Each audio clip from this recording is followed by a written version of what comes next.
Chapters 1685, 1686, 1687, 1688 chapter start chapter 1685 beast calamity grotto heaven central continent earth trench row. एक विशाल desolate beast बंदर ने अपनी आखिरी दहाड़ मारी। वो उठकर खड़ा होना चाहता था, लेकिन अपने सामने इस छोटे से इंसानी गू इमोर्टल को देखकर उसी अपना पूरा शरीर जमता हुआ महसूस हुआ। ये ठंडक ऐसी थी जैसे रूह के आर पार जा रही हो, यहां तक कि उसके उबलते हुए खून को भी जमा रही थी।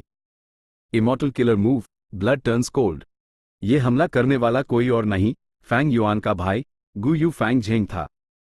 बड़ाई हो फैंग झेंग, तुम कुछ दिनों की लड़ाई के बाद आप blood turns cold killer move को आसानी से इस्तेमाल कर पा रहे हो। चाओ लियान ये धीरे से पास आए और मुस्कुराते हुए बोली। गु यू फैंग झेंग ने अस जमे हुए विशाल बंदर की लाश को देखा। उसकी ईंट में लाल रोशनी धीरे धीरे कम हो रही थी। उसका चेहरा शांत था जब उसने चाओ लियान यून का शुक्रिया अदा किया। ये तो आपका बड़प्पन है। पिछले कुछ दिनों से आप ही तो मुझे साइड से प्रोटेक्ट कर रही थी, वरना मुझे अपने किलर मूव को प्रैक्टिस करने के इतने अच्छे मौके कहाँ मिलते। सेंट्रल कॉन्टिनेंट की अर्थ वेन्स में उथल पुथल काफी बढ़ गई थी और सारे सुपर फोर्सेस के पास लोगों की कमी पड़ गई थी। अपने अंदर के हालात को संभालने के लिए इमोर्टल क्रेन सेक्ट ने फैंग झेंग को बाहर भेजा था। जाहिर है, फैंग झेंग की हर हरकत पर हेवनली कोर्ट की नजर थी, और जब तक कोई गड़बड़ ना हो, हेवनली कोर्ट को फैंग झेंग को मजबूत होते देखकर खुशी ही थी। फैंग झेंग को फंग ज्यूगे ने बचाया था और वो सेंट्रल कॉन्टिनेंट लौट आया था, जहां यूएसईवाई हेवनली कोर्ट का सपोर्ट मिला। उसी ना सिर्फ ब्लड रिवेंज इमोर्टल गू मिला, बल्कि अपने इमोर्टल असेंशन के दौरान कोल्ड ब्लड इमोर्टल गू भी हासिल हुआ। फेरी जी वे ने पहले ही सारे इंतजाम कर दिए थे। उसने ब्लड टर्न्स कोल्ड और दूसरे immortal killer moves Fang Zheng को दे दिए थे। ए फ्लैट तक वो blood turns cold killer move में माहिर हो चुका था और उसी लड़ाइयों में बड़े आराम से इस्तेमाल कर सकता था। ईस्टर्न सी, समुंदर की गहराइयों में एक जगह। ड्यूक लॉन्ग और फंग जिन हुआंग पिछले कई दिनों से इस ड्रीम रेल्म को रिफाइन कर रहे थे। ड्रैगन पैलेस के चारों तरफ का ड्रीम रेल्म उनके सोच से कहीं ज्यादा बड़ा था। ड्यूक लॉन्ग ने killer move pure dream reality seeker transformation का इस्तेमाल करके दर्जनों पूरे dream reality seeker physique bodies बनाए थे, लेकिन ड्रैगन पैलेस से अभी भी नए ड्रीम रेल्म्स फैल कर खाली जगहों को भर रहे थे। Pure dream reality seeker transformation सिर्फ एक रैंक 6 किलर मूव था और उसकी ताकत लिमिटेड थी क्योंकि उसका core immortal gu dream wings सिर्फ रैंक 6 पर था। असल में पहला pure dream reality seeker physique body बनाने के बाद ड्यूक लॉन्ग इस खास जरिए का इस्तेमाल करके ड्रीम रेल्म में आज़ादी से घूम सकता था और ड्रैगन पैलेस में दाखिल हो सकता था। लेकिन ड्यूक लॉन्ग का इस बार का मकसद ये रैंक 8 इमोर्टल गू हाउस था। इस ड्रीम रेल्म को हटाए बिना वो इस इमोर्टल गू हाउस को सुरक्षित तरीके से हासिल नहीं कर सकता था। जब Duke Long pure dream reality seeker physique bodies बना रहा था, टैब फंग जिन हुवैंग पूरे दिल से कल्टीवेशन कर रही थी। वो ZY एडिटर पूरे dream reality seeker physique body पर रिसर्च कर रही थी। कभी कभी वो अपनी आत्मा को एक पूरे dream reality seeker physique body में डाल देती और कभी कभी वो अपने असली शरीर में रिसर्च करती। शैडो सेक्ट का पूरे dream reality seeker physique stability पर फोकस करता था, इसलिए वो ज्यादा दिन जिंदा नहीं रह सकता था। ड्रीम रेल्म्स हमेशा बदलते रहते हैं, उनकी खासियत ही उनकी अनिश्चितता है। इसलिए मैं शैटर ड्रीम के रास्ते पर चली और उसी और भी अनस्टेबल बना दिया। नतीजा ये हुआ कि लेडी जी वे के डिडक्शन के बाद डबल नेगेटिव से पॉजिटिव हो गया और perfect pure dream reality seeker physique हासिल हुआ। जब भी फंग जिन हुवैंग इस बारे में सोचती, उसी लगता कि उसकी किस्मत अच्छी थी। कहीं ये किस्मत का असर तो नहीं? क्या वो मेरे जरिए perfect pure dream reality seeker physique को दुनिया में लाना चाहती है? फंग जिन हुआंग ने जल्दी से अपना सर हिलाया, इस ख्याल को अपने दिमाग से निकालते हुए। उसी अपने मास्टर ड्यूक लॉन्ग की बातें याद आए। हुवैंगरा, भले ही तुमने perfect pure dream reality seeker physique पर रिसर्च कर ली है, लेकिन यह अभी काफी नहीं है। तुम्हें इस अचीवमेंट को अच्छे से समझना होगा ताकि तुम इसे अपने कल्टीवेशन में इस्तेमाल कर सको। जब तुम ये समझ जाओगी कि अपने फिजिक को पूरे ड्रीम रियलिटी सीकर फिजिक में कैसे एडवांस करना है, वही तुम्हारे इमोर्टल असेंशन का वक्त होगा। गू इमोर्टल। फंग जिन हुआंग का अनुभव इमोर्टल असेंशन के लिए काफी था, लेकिन ड्यूक लॉन्ग USEY हमेशा रोकते रहे। ए फ्लैट जब ड्यूक लॉन्ग आखिरकार मान गए थे, फंग जिन हुवैंग बहुत ज्यादा एक्साइटेड थी लेकिन एक दुविधा में भी थी। वो pure dream reality seeker physique को पूरी तरह से कैसे समझे? फंग जिन हुवैंग इसी सवाल पर सोच रही थी जबकि ड्यूक लॉन्ग सब्र से इंतजार कर रहे थे। कहीं मैं इस पर ज्यादा प्रेशर तो नहीं डाल रहा? आखिरकार अपने हाई फिजिक को पूरे ड्रीम रियलिटी सीकर फिजिक में बदलना ह्यूमन पथ की गहराइयों से जुदा है। लेस देन ग्रेटर देन में साफ लिखा है कि दास एक्सट्रीम फिजिक्स रेंजू ने बनाए थे। ये सब ह्यूमन पथ की गहराइयां हैं। शायद मैं उसी वो सब बता सकता हूं जो मैंने यूएस वक्त लेस देन ग्रेटर देन पढ़ते हुए सीखा था। ड्यूक लॉन्ग को ड्रैगनमैन का पूर्वज माना जाता था। नई वेरिएंट ह्यूमन रेस ड्रैगनमैन का जन्म अकेले ड्यूक लॉन्ग की वजह से हुआ था, और ड्यूक लॉन्ग की यह achievement less than greater than से मिली समझ का नतीजा था। भले ही मैंने फंग जिन हुआंग को अपनी डिसाइपल बनाया है, मैंने उसी अभी तक कुछ सिखाया नहीं है। शायद वो मेरी उम्मीदों पर खरी ना उतरे, लेकिन बेहतर होगा कि मैं उसी ड्रैगन में की गहराइयां सिखा दूं।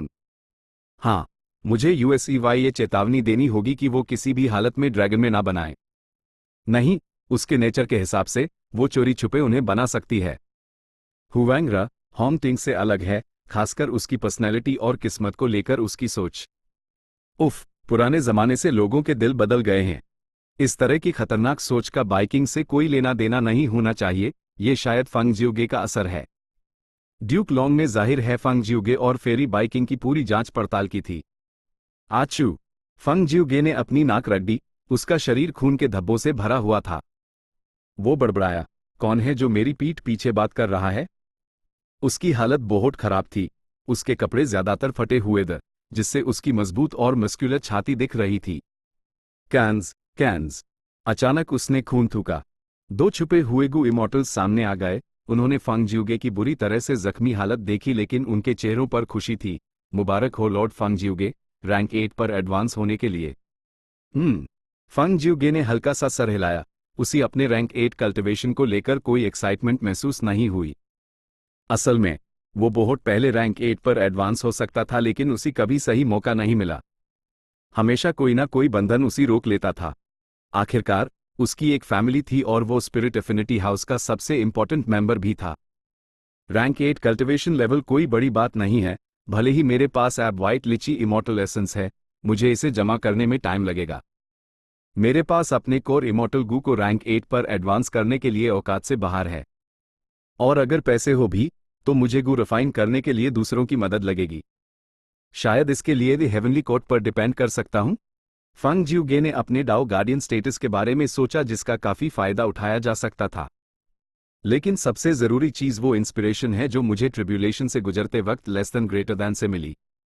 शायद मैं इससे किस्मत पर एक गाना बना सकता हूं। स्वर्ग और धरती में किस्मत है, हर चीज उसी ने तय की है।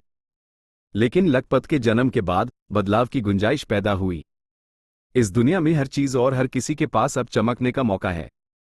डेस्टिनी सॉन्ग इसी चमक को दिखाएगा। ये स्वर्ग और धरती की निश्चितता और अनिश्चितता के साथ साथ सभी जीवन के रास्तों को भी बयान करेगा। कुछ वक्त और बीत गया। Immemorial white heaven. Fang Yuan ने उत्साह से एस हेवन फॉर्म क्रेन को देखा जो गोल गोल चक्कर लगा रहा था। मिल गया, आखिरकार मुझे दूसरा ग्रोटो हेवन मिल ही गया।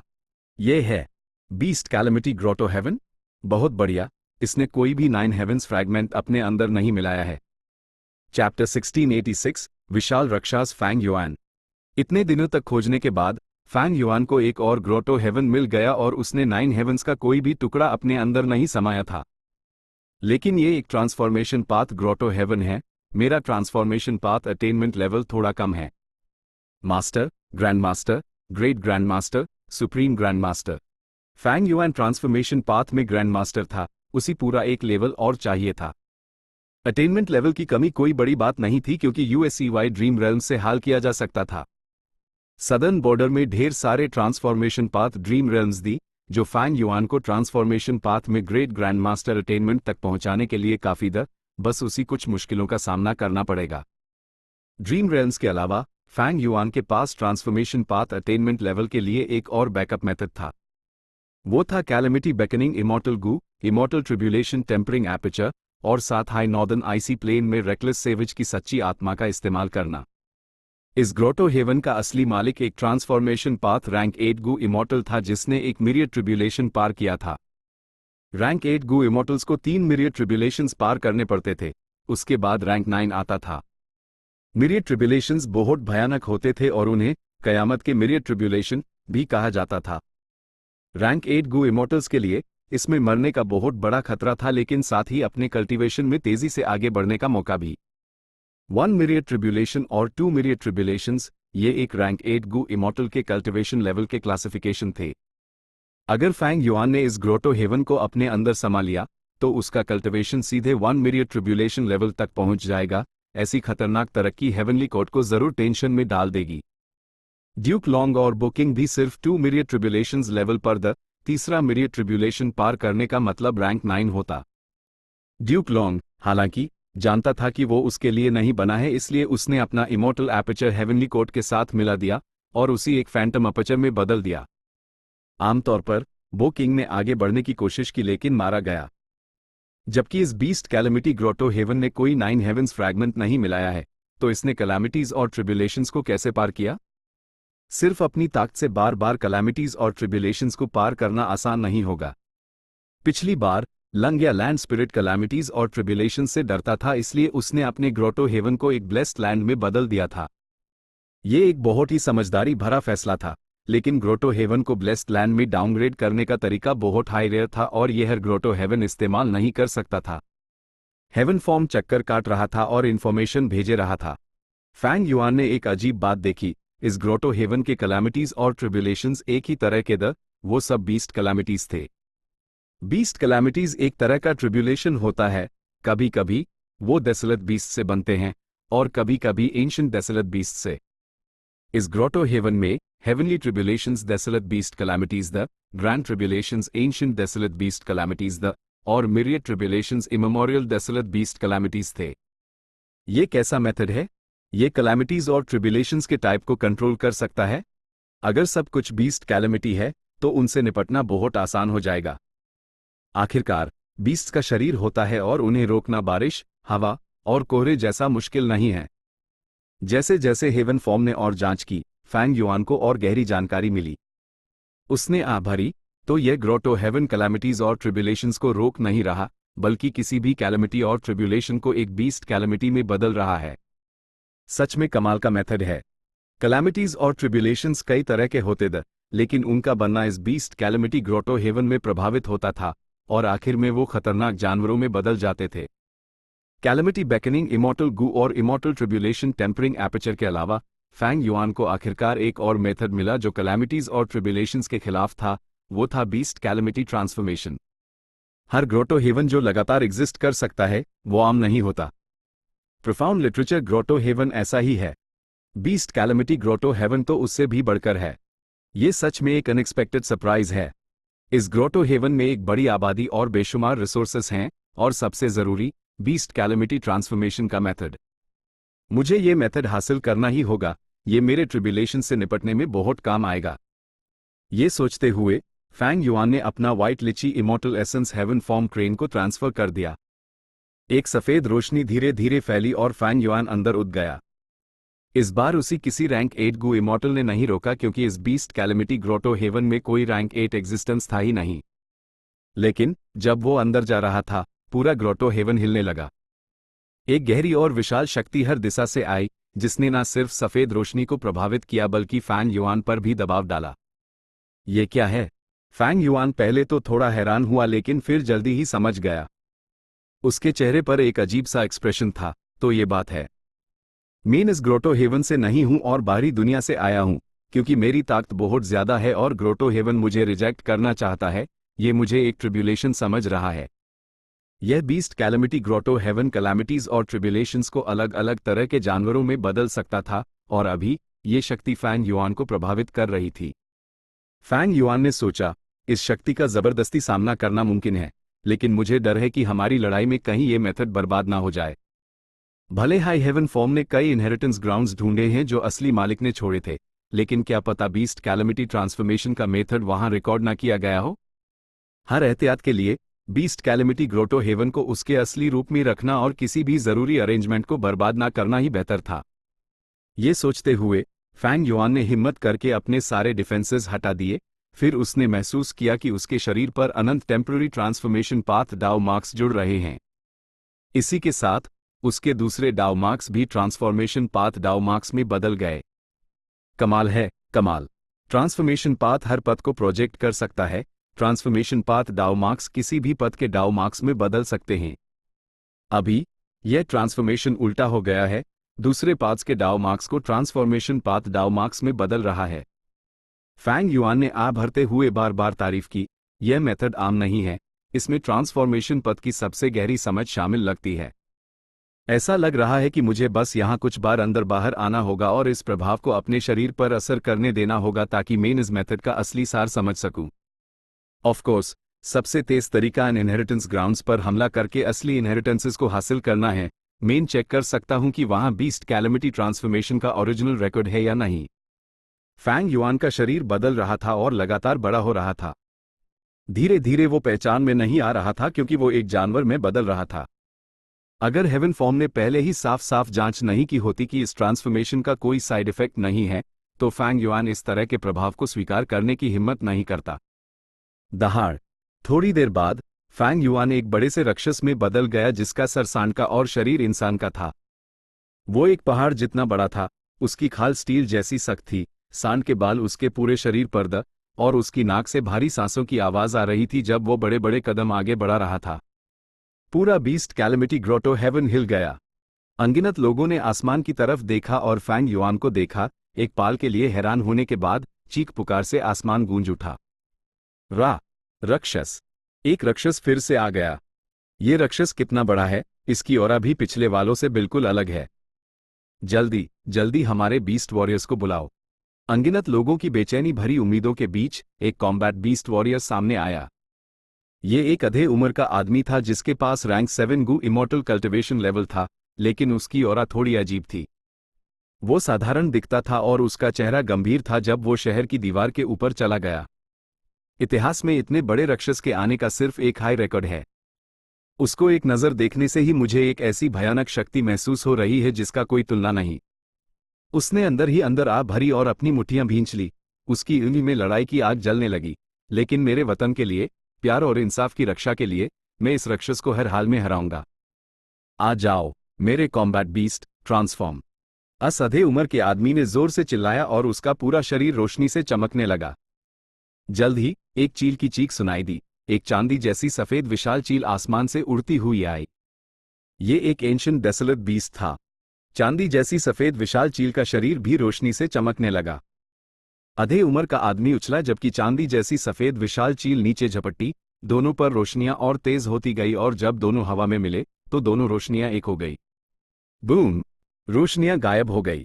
चील के सर, इंसान के शरीर और पीठ पर 2 पंखों के साथ शहर की दीवार जितना ऊंचा एक बीस्ट वॉरियर सामने आया। भीड़ तुरंत खुशी से चिल्ला उठी। वो आ गया, हमारा ईगल वॉरियर आ गया है। जाओ ईगल वॉरियर, इस विशाल राक्षस को मार डालो। हम तुम्हारे साथ हैं, तुम जरूर कामयाब होगे। भीड़ की चीयरिंग के बीच ईगल वॉरियर आसमान में उड़ा और फैंग युआन की तरफ बढ़ा। उसने अपने मन में चिल्लाया, मैं किसी को भी निराश नहीं करूंगा। आजा, एक जबरदस्त लड़ाई हो जाए। बम! एक करारी आवाज गूंजी। शांत खड़े फैंग युआन ने एक ही थप्पड़ में ईगल वॉरियर को नीचे दे मारा। बूम! ईगल वॉरियर का शरीर आसमान में एक गिरते हुए तारे की तरह एक कव बनाता हुआ जमीन से बुरी तरह टकराया, जिससे एक बड़ा गड्ढा बन गया और हर तरफ धूल उड़ने लगी। उद्धरण चिन्ह ... उद्धरण चिन्ह। भीड़ बिल्कुल शांत हो गई। एक तेज चक्कर ने ईगल वॉरियर को लगभग बेहोश हाय कर दिया था। उसने अपनी पूरी ताकत लगाकर उसे काबू किया, फिर धीरे धीरे यूएस गहरे गड्ढे से बाहर निकला। ये क्या हुआ? मैं सच में इस राक्षस के एक ही थप्पड़ से जमीन पर आ गिरा? ईगल वॉरियर को काफी देर बाद समझ में आया। इस सीन को याद करके उसकी आंखों में एक गहरा डर दिखाई दिया। अभी जो स्पीड थी, ये तो मजाक है। इतना बड़ा शरीर इतनी फुर्ती से कैसे हिल सकता है? ये नामुमकिन है। चैप्टर 1687 राक्षस का तांडव। आमतौर पर इतने बड़े राक्षस का नेचर अनाड़ी और बहुत ताकतवर होना चाहिए, उसके पास ऐसी फुर्ती और स्पीड होना नामुमकिन है। ईगल वॉरियर उस गहरे गड्ढे से उठकर खड़ा हुआ। उसका माथा ठंडे पसीने से भीगा हुआ था। अचानक उसके दिमाग में एक ख्याल आया, 1 मिनट रुको, कहीं वो हमला इस राक्षस की कॉम्बैट टेक्निक तो नहीं थी? उसने फैंग युआन को देखा जो एक सांड सिर और इंसानी शरीर वाले विशाल राक्षस में बदल चुका था। उसकी विशाल परछाई ईगल वॉरियर को ढक रही थी। ईगल वॉरियर ने यह सोचते हुए धीरे धीरे अपना हौसला वापस पाया। तुम्हारे पास एक कॉम्बैट टेक्निक है, मेरे पास भी एक कॉम्बैट टेक्निक है। मैं तुम्हारी कॉम्बैट टेक्निक पहले ही जान चुका हूं, लेकिन तुम जैसा बेवकूफ बड़ा जानवर मेरी कॉम्बैट टेक्निक को नहीं समझ सकता। हाँ, बिल्कुल सही, अगर मैं मौके का फायदा उठा सका तो मेरे जीतने का चांस जरूर है। ये सोचते ही ईगल वॉरियर की युद्ध में उम्मीद की रोशनी चमक उठी। वो खड़ा हो गया, वो खड़ा हो गया। हाँ, आखिर ईगल वॉरियर एक झटके में कैसे हार मान सकता है? जाओ ईगल वॉरियर, हमें तुम पर विश्वास है। ईगल वॉरियर को खड़ा होते देख वो मौत जैसा शांत शहर अचानक आसमान हिला देने वाली चीरों से गूंज उठा। एक चील की चीख गूंजी। ईगल वॉरियर ने अपने पंख फड़फड़ाए और फिर से आसमान में उड़ गया। तुम्हारे पास कॉम्बैट टेक्निक है, मेरे पास भी है। राक्षस, मैं तुम्हें दिखाता हूं मेरी combat technique, silver illusion. Eagle warrior ने चिल्लाकर कहा। अगले हाइपाल उसका शरीर अचानक धुंधला हो गया और 6 धुंधली परछाइयों में बंट गया। वो सब बिल्कुल असली लग रही थी और असली शरीर से कोई फर्क नहीं था। एक ही पाल में असली और नकली ईगल वॉरियर्स ने फैंग युआन को घेर लिया और उसके ऊपर चक्कर लगाने लगे। शहर में शोर एक नए लेवल पर पहुंच गया। देखो, यह ईगल वॉरियर की सिल्वर इल्यूजन कॉम्बैट टेक्निक है। उसने आखिरकार इसका इस्तेमाल कर ही दिया, देखो। वो राक्षस हैरान लग रहा है, उसी समझ नहीं आ रहा कि किस पर हमला करे। जीत का मौका यही है, जाओ अस विशाल राक्षस को मार डालो। आर्टिल्ड, ईगल वॉरियर सच में कितना कूल है। ईगल वॉरियर ने भीड़ की चीयरिंग सुनी जिससे उसका हौसला और लड़ने का जज्बा दिल में और बढ़ गया। लेकिन अंदर से वो शांत था। मुझे इस मौके का इस्तेमाल करके एक डिसाइसिव वार करना होगा। भले ही मैं इस राक्षस को मार ना सकूं, मुझे उसी बुरी तरह से जख्मी करना होगा। आखिरकार कॉम्बैट टेक्निक्स में बहुत ज्यादा स्टैमिना लगता है और उन्हें बार बार इस्तेमाल नहीं किया जा सकता। इसलिए भले ही ये राक्षस ताकतवर हो, ये अपनी कॉम्बैट टेक्निक्स को बार बार इस्तेमाल नहीं कर सकता। मैं पहले इल्यूजन्स का इस्तेमाल करके उससे हमला करवाऊंगा और उसका स्टैमिना वेस्ट करवाऊंगा। जब उसकी ताकत खत्म हो जाएगी, जब उसके पास कोई स्टैमिना नहीं बचेगा, तो शायद मैं उसी जिंदा पकड़ सकूं। ईगल वॉरियर असल में फैंग युआन को जिंदा पकड़ना चाहता था। भले हाई फैंग युआन ये सोच महसूस नहीं कर सकता था, उसने ईगल वॉरियर की कॉम्बैट टेक्निक को साफ साफ समझ लिया था। ईगल वॉरियर्स लगातार फैंग युआन के आसपास घूम रहे थे। कभी कभी एक या दो अचानक नीचे झपटते और फैंग युआन पर अपने तेज पंजों और चोंच से हमला करते। फैंग युआन अपनी जगह पर बिना हिले खड़ा रहा। ये सारे ईगल वॉरियर्स सिर्फ इल्यूजन्स द जिनके हमलों में कोई असली खतरा नहीं था। फैंग युआन की नजरों में ये सब बचकानी हरकतें थी। फैंग युआन शांत और स्थिर था, मन ही मन हंस रहा था। यह ग्रोटो हेवन काफी इंटरेस्टिंग है। सबसे पहले यहाँ मॉर्टल्स और गू इमॉर्टल्स के बीच का रिश्ता इंटरेस्टिंग था। वो मिलजुलाई कर रहते थे। 5 रीजन्स की बाहरी दुनिया से अलग, जहां मॉर्टल्स कीड़े मकोड़ों की तरह थे और गू इमॉर्टल्स बहुत ऊंचे और आलिशान। इस ग्रोटो हेवन में गू इमॉर्टल्स मॉर्टल्स के रक्षक थे। और सबसे जरूरी बात, वो इस रक्षक की जिम्मेदारी निभाने में खुशी महसूस करते थे। इस बात से फैंग युआन को एक स्वर्ग जैसी जगह की झलक दिखी। लेकिन यह अजीब नहीं था। हर ग्रोटो हेवन अपनी एक छोटी सी दुनिया बना लेता है। अगर 5 रीजन्स की बाहरी दुनिया से कम कांटेक्ट हो, तो ग्रोटो हेवन एक अलग सामाजिक ढांचा बना लेता है और अपना एक अलग स्टाइल क्रिएट कर लेता है। दूसरी बात, यहाँ के गू मास्टर्स और गू इमॉर्टल्स का लड़ने का स्टाइल और कल्टिवेशन मेथड भी इंटरेस्टिंग था। जैसे कि फैंग युआन के सामने वाला दुश्मन एक ancient desolate beast silver white giant eagle के साथ मिलकर एक तरह का इंसान जानवर फ्यूजन बैटल फॉर्म बना चुका था। ये साफ साफ एक ट्रांसफॉर्मेशन पाथ मेथड था और इसका फायदा बहुत साफ था। आमतौर पर गू इमॉर्टल्स को इमॉर्टल गू या इमॉर्टल किलर मूव्स एक्टिवेट करने के लिए इमॉर्टल एसेंस खर्च करना पड़ता है। लेकिन यहाँ के गू इमॉर्टल्स को सिर्फ एक डेसोलेट बीस्ट के साथ मिलना होता है और उनके पास कॉम्बैट टेक्निक्स आ जाती हैं। ये जिसे कॉम्बैट टेक्निक कहा जा रहा था, वो असल में कुछ डेसोलेट बीस्ट्स या एंशिएंट डेसोलेट बीस्ट्स की जन्मजात काबिलियत थी। ये बिल्कुल फैंग युआन के अपर एक्सट्रीम हेवनली ईगल जैसा था जो इमॉर्टल एपिचेस में आ जा सकता था। इस जन्मजात काबिलियत को यहाँ के लोग कॉम्बैट टेक्निक कहते थे। इसमें इमॉर्टल एसेंस खर्च नहीं होता था, लेकिन स्टैमिना की बहुत ज्यादा जरूरत पड़ती थी और कभी कभी इसकी कीमत शरीर का कोई हिस्सा या कुछ उम्र भी चुकानी पड़ती थी। चाहे वो कॉम्बैट टेक्निक्स हों, इमॉर्टल गू या इमॉर्टल किलर मूव्स, अगर हम उनकी शुरुआत देखें तो वो सब असल में एक ही चीज हैं, डाओ। क्योंकि डेसोलेट बीस्ट्स और एंशिएंट डेसोलेट बीस्ट्स के शरीर पर घने डाओ मार्क्स होते हैं और उनके शरीर के कुछ हिस्सों में डाओ मार्क्स की कॉन्सेंट्रेशन ज्यादा होने की वजह से उनके पास जन्मजात काबिलियत या कॉम्बैट टेक्निक्स होती हैं। इमॉर्टल गू ग्रेट डाओ के टुकड़े वो स्वर्ग और धरती के कुछ नियमों को दर्शाते थे। इमॉर्टल किलर मूव्स के बारे में तो कहना ही क्या, वो आमतौर पर कई इमॉर्टल गू और ढेर सारे मोर्टल गू का कॉम्बिनेशन होते थे वो डाओ मार्क्स और ग्रेट डाओ के टुकड़ों का एक संगठित कॉम्बिनेशन था जो खास गहरे प्रोसीजर से गुजरकर एक बड़ा ओवरऑल असर और ताकत हासिल करते थे। असल में सबसे पुराने इमॉर्टल किलर मूव्स गू इमॉर्टल्स ने डेसोलेट बीस्ट्स के डाओ मार्क डिस्ट्रीब्यूशन को रेफरेंस लेकर बनाए थे। उन्होंने इन डिस्ट्रीब्यूशंस की नकल की और एक्सपेरिमेंट किए और आखिरकार इमॉर्टल किलर मूव्स बनाए। यहाँ के गू इमॉर्टल्स डेसोलेट बीस्ट्स और एंशिएंट डेसोलेट बीस्ट्स के साथ मिलकर अन्य जानवरों की जन्मजात काबिलियत का इस्तेमाल कर सकते हैं।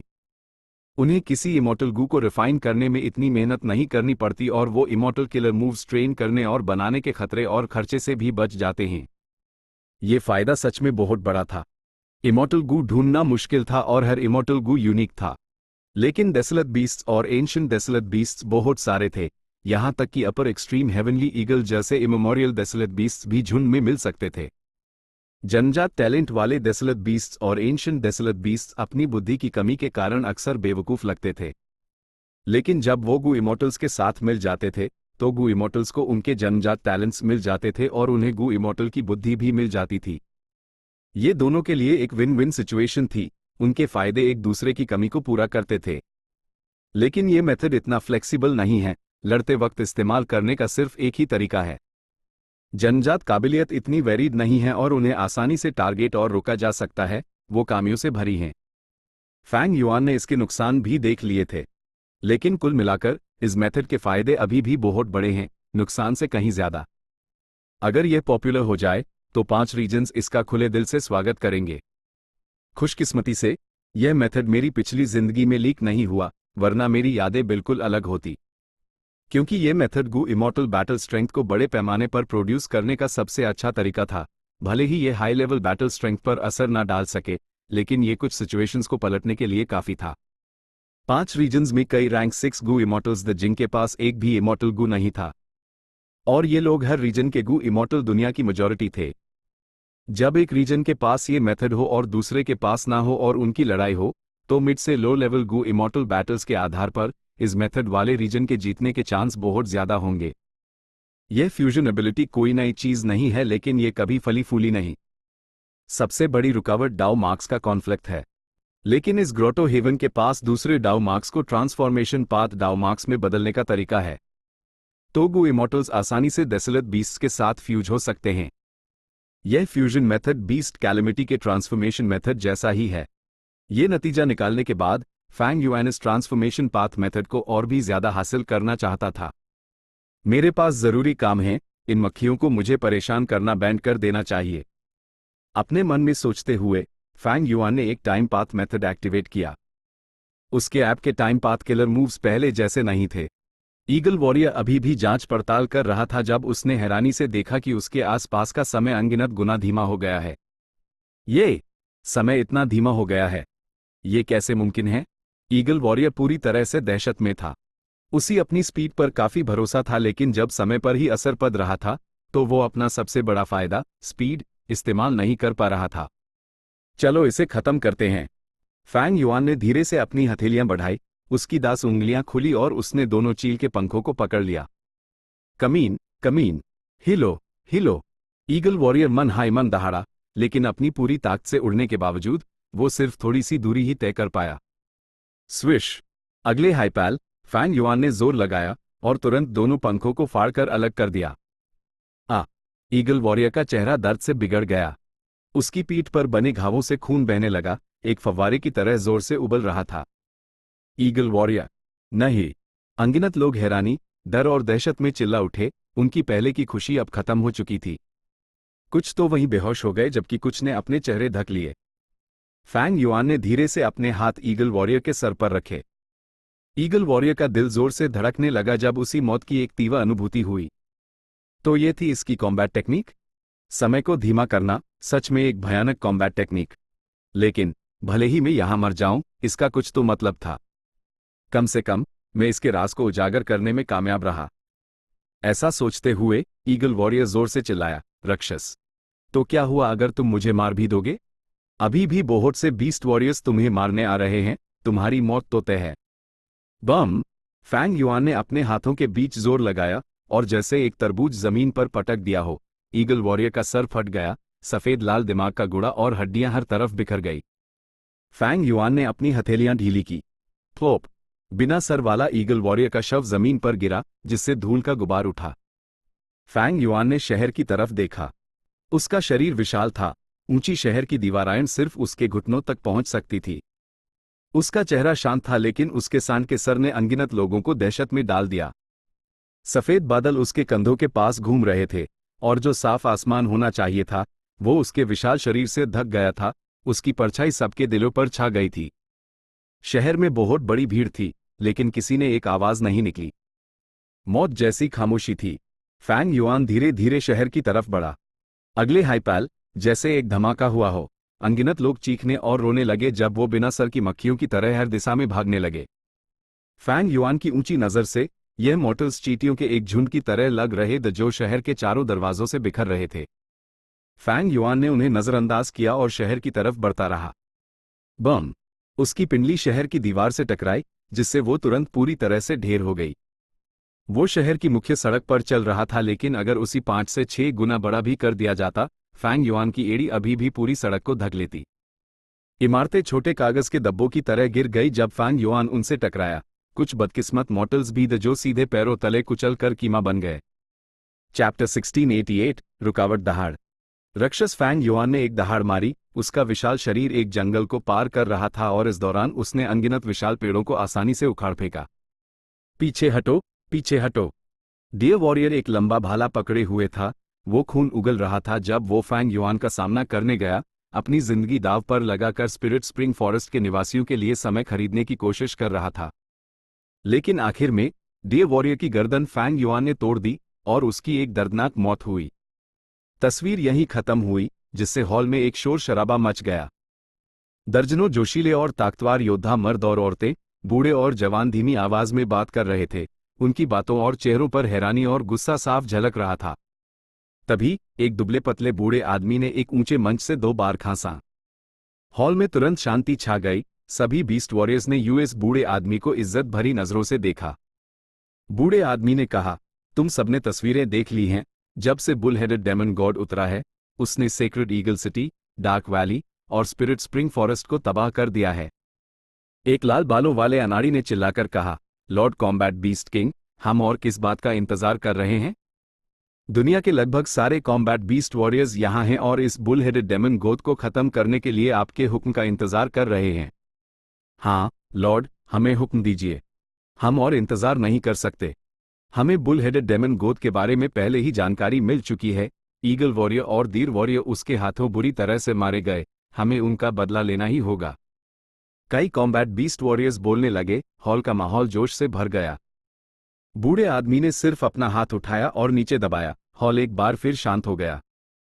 उसने जारी रखा, उफ, लगता है तुम लोग अभी भी इस बीस्ट कैलेमिटी की गंभीरता को सही से नहीं समझ पाए हो। मैं जानता हूं कि यहां मौजूद हर किसी के पास शानदार युद्ध के रिकॉर्ड्स हैं, लेकिन ये राक्षस आम नहीं है। साफ साफ कहूं तो अगर हमने इससे ठीक से नहीं निपटा तो ये दुनिया के अंत का कारण बन सकता है। आपका क्या मतलब है? ये राक्षस सच में ताकतवर है, लेकिन क्या पहले ऐसे विशाल राक्षस नहीं आए जिन्होंने कई कॉम्बैट बीस्ट वॉरियर्स को मारा हो? ये राक्षस बड़ा है और उसके पास डू कॉम्बैट टेक्निक्स हैं। उसकी समय को धीमा करने वाली कॉम्बैट टेक्निक खासकर परेशानी वाली है, लेकिन उसका भी तोड़ निकला जा सकता है। बूढ़े आदमी ने सर हिलाया, गंभीर चेहरे से कहा, इस बुल हेडेड डेमन गोद की ताकत की कोई सीमा नहीं है। उसी सबसे भयानक जानवरों में से एक कहा जा सकता है। तुम्हें पता होना चाहिए कि पहली जनरेशन के कॉम्बैट बीस्ट किंग कैसे मारे द, है ना? इन शब्दों को सुनकर सभी कॉम्बैट बीस्ट वॉरियर्स के चेहरे पर असर पड़ा। लॉर्ड कॉम्बैट बीस्ट किंग, आपका मतलब है? नहीं हो सकता। क्या ये विशाल राक्षस इस लेवल का है? बूढ़े आदमी ने धीरे से सर हिलाया। ये स्टार स्नेल हॉल जिसमें हम अभी हैं, ये स्टार सी स्नेल की लाश है। पहली जनरेशन के कॉम्बैट बीस्ट किंग इतिहास के सबसे ताकतवर कॉम्बैट बीस्ट वॉरियर द, लेकिन स्टार सी स्नेल को मारने के लिए उन्हें अपनी जान कुर्बान करनी पड़ी। और ये बुल हेडेड डेमन गॉड उसी लेवल का है जिस लेवल का स्टार सी स्नेल था। बूढ़े आदमी के जवाब ने हॉल में पिन ड्रॉप साइलेंस कर दिया। इसलिए बूढ़े आदमी ने अपने आसपास देखा और जारी रखा, मैंने सबको एक साथ इस बुल हेडेड डेमन गोद को मारने के लिए इकट्ठा किया है, लेकिन सच कहूं तो हमारे जीतने के चांस ज्यादा नहीं हैं। तुम्हें अपनी पूरी ताकत लगानी होगी, तभी हमारे पास जीतने का एक मौका होगा। कृपया इस सोच के साथ लड़ना कि तुम मरने जा रहे हो। मरने की सोच? कोई बड़बड़ाया। ही। कोई अचानक हंस पड़ा। माहौल अचानक जोश से भर गया। कॉम्बैट बीस्ट वॉरियर्स की ईद में एक जैसी आग जल रही थी। उनका लड़ने का जज्बा आसमान छूने लगा। मैंने तो अपने वतन के लिए कुर्बान होने का फैसला कब का कर लिया था। हाँ, तो क्या हुआ अगर मुझे अपने परिवार और दोस्तों की जान बचाने के लिए अपनी जान कुर्बान करनी पड़े? हम इस बुल हेडेड डेमन गोद को और तबाही मचाने नहीं दे सकते। तो क्या हुआ अगर वो स्टासी स्नेल के बराबर है? मुझे अपनी मुट्ठी पर और सब पर भरोसा है। हाँ, मुझे अपने साथियों की ताकत पर भरोसा है। पहली जनरेशन के कॉम्बैट बीस्ट किंग अकेले लड़ा था, लेकिन हम अलग हैं। हम एक दूसरे के साथ हैं। कुछ लोग चिल्लाए, कुछ लोगों ने अपनी बाहें उठाई। हौसला बढ़ता ही जा रहा था। बूढ़े आदमी ने एक संतुष्ट मुस्कान दी।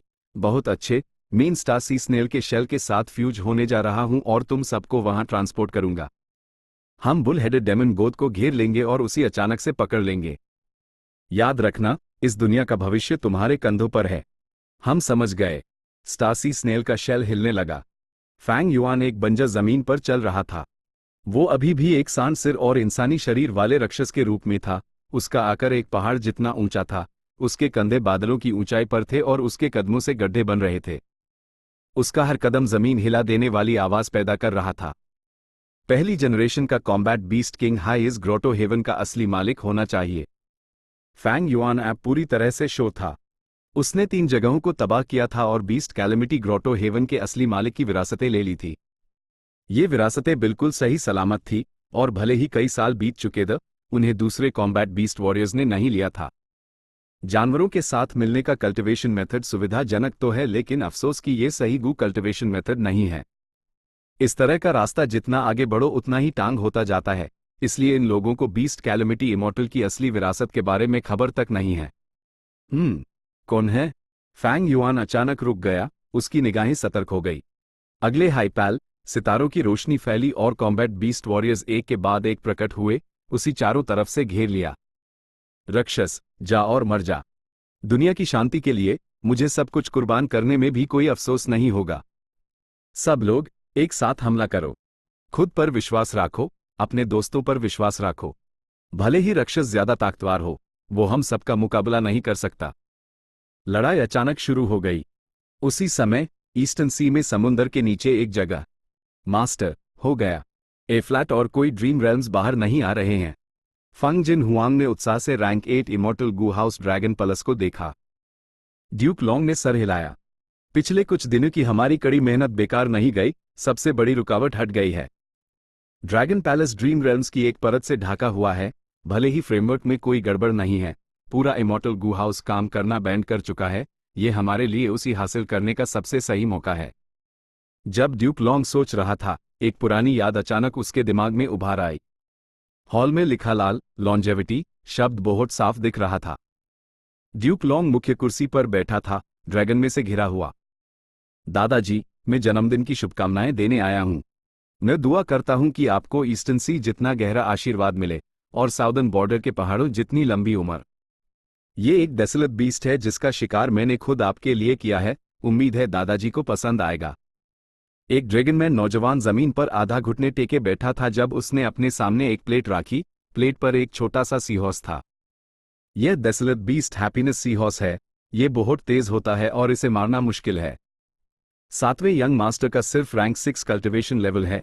उनके लिए इसे मारना बहुत मुश्किल है, लेकिन सोचो उन्होंने इसे जिंदा पकड़ लिया।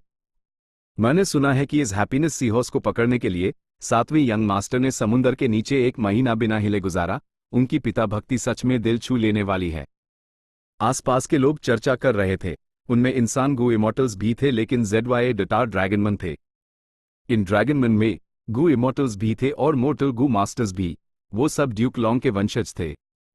ड्यूक लॉन्ग ड्रैगनमैन का पूर्वज था। उसने ड्रैगनमैन वेरिएंट ह्यूमन रेस बनाई थी। 7वां यंग मास्टर, एक रैंक 6 ड्रैगनमैन गू इमॉर्टल, ड्यूक लॉन्ग का सबसे प्यारा पोता था। अच्छा, दादा तुम्हारा तोहफा स्वीकार करता है, ड्यूक लॉन्ग ने प्यार से मुस्कुराते हुए कहा। हॉल में खास मेहमान और पोते पोतियां भरे हुए इससे ड्यूक लॉन्ग का सीना गर्माहट से भर गया। लेकिन अब ड्यूक लॉन्ग अचानक हकीकत में लौट आया। उसके आसपास सिर्फ अंधेरा और ठंडा समुद्री पानी था और वो मौत जैसा शांत ड्रैगन पैलेस। अतीत अब नहीं था। वो गर्माहट जो कभी उसके दिल में भरी थी, अब इतिहास में दफन हो चुकी थी। कौन है? बाहर आओ। ड्यूक लॉन्ग अचानक बोला। उसका चेहरा शांत था जब उसकी तेज नजरें कई जगहों को टटोल रही थी।